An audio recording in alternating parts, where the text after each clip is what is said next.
3 aerei, siamo in partenza. Vabbè, allora partiamo noi per primo, gli altri due ci seguono. Andiamo verso l'Assisi, c'è il Monte Subario, giriamo. E dico al balconista, che cosa facciamo?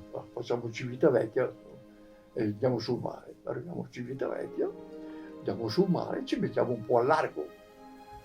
Dico, ora qui è meglio metterci il salvagente perché non sono capace di nuotare. Ora mi prendo, avevo sull'imbarcatura del paracadute perché gli specialisti non portavano il paracadute. Avevano una bretella con un moschettone davanti. In caso di pericolo si doveva prendere da un armadietto il paracadute, allacciarlo qui davanti, portare la testa sulla spalla, tutto il traffico, metterle la mano qui a protezione del maniglione. Quando la corda si tirava, cioè non si apriva, dovevi tirarlo tu. Allora il coso ci portava davanti, andava dietro, ma se c'hai la testa così davanti, alla faccia, mi prendeva in faccia, non so, vedevi giù inciucchito, non capivi più niente, non sapevi più dove andare. E andiamo in giù, mare, andiamo giù camminando con te. Adesso qui vicino, qui si cammina. Arriviamo fino alle isole Ponziane. Arrivato alle isole Ponziane, l'apparecchio cosa fa? Che era largo, si porta sotto costa, lì c'erano dei faraglioni, e torna indietro, stando a un centinaio, poco più, lontano dalla costa. E si ritorna indietro. Si torna indietro. Cammina. A un certo punto arriviamo sulla punta del Circeo. No, questa è la punta del Circeo. E arriviamo, ecco, nel tratto di mare che da San Felice Circeo porta verso Terracina, ecco, Terracina, che c'è appunto Circeo, qui c'era Terracina, c'era una nave qui che bruciava, tutti in fiamme, ma non era roba nostra. Invece Mancio era da questa parte qua. Allora arriviamo, passiamo la punta del Circeo e subito si parte un razzo rosso da terra. Guardi, eravamo forse a meno di 100 metri dal livello sopra il mare. Io ho visto correre i marinai sulla tolda a prendere le mitragliatrici, ma il tempo in che loro correvano siamo entrati in un cumulo, in una nebbia, ha lasciato andare subito in nebbiogene, però il razzo rosso poi era partito. E dico, voliamo un pochettino e poi dopo dico, la nebbia scompare e mi trovo con l'apparecchio, perché a un certo punto guarda, ero in mezzo ai due piloti qui dietro, mi guardavo, in mezzo a due file di navi, una fila di navi così di americani, un'altra fila di qua e noi in mezzo loro due, nessuno sparava. Io dico, ma che ci buttano giù, dentro di me, guarda, nessuno prima, però ci tenevano d'occhio perché non sapevano se era amico, cioè, e noi andiamo avanti e vedo che a un certo punto che Moschi gli fa segno, chiama il dopo, sotto di me ci sono, e lui dice, ci sono anche di qua, dice, di qua, poi fa subito così, davanti a noi in fondo, per essere coperto dai nebbioli, c'è un pezzo di nave, un altro tuffo.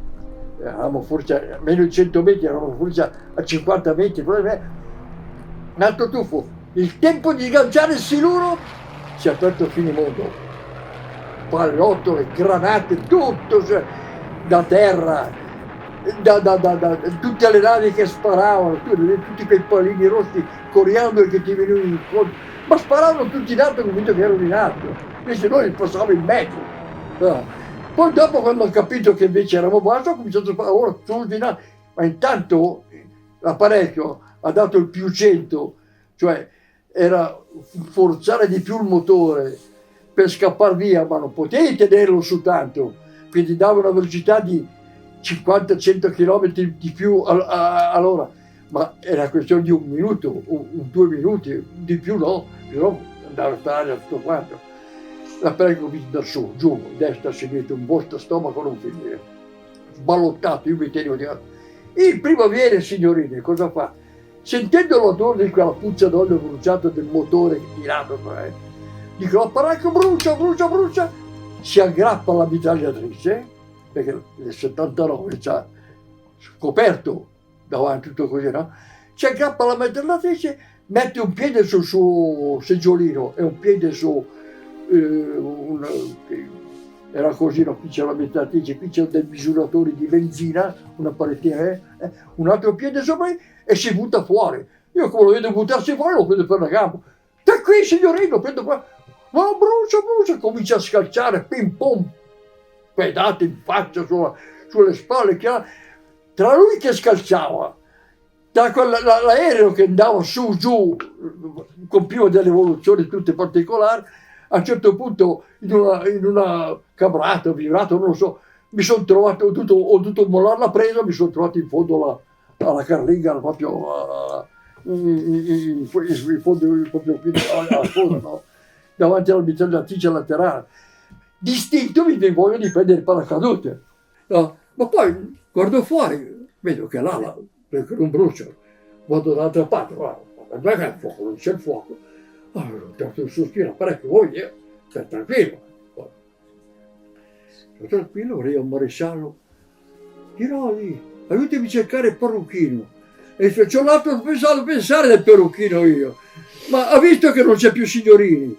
E dov'è Signorini? Ma non ti sei accorto che è buttato fuori? Io non mi sono accorto di niente. Allora vado ai piloti. E poi dico, vedete, cosa c'è? Ma Signorini ha dato antivolta di cervello, si è buttato fuori. Cosa ha fatto? Si è buttato fuori dall'apparecchio senza paracadute, senza salvagente. Ma cosa dici? Ma si è buttato fuori.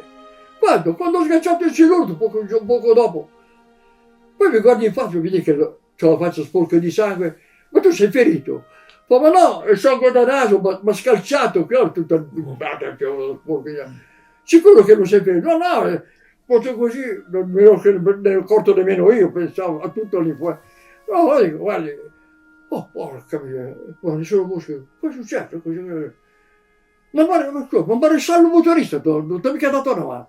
Ma maresciallo, stavo lì tranquillo, non si muoveva fuori quel tanto di più per paura che arrivasse qualche parola. Ora è che torniamo indietro a Gorizia. Arriviamo da turno, partiti da Perugia, arriviamo a Gorizia. Andiamo a Gorizia, guardiamo sul parecchio e troviamo sulla carlinga, dal lato opposto, da quell'altra parte, un buco così. Certo, era di terra, ci poteva. Qui dietro, il montante del timone di coda era spezzato in due. Si vede che Signorini nel cadere ha battuto prima contro qui di fianco, poi è andato a sbattere contro il montante di coda e era spezzato in due.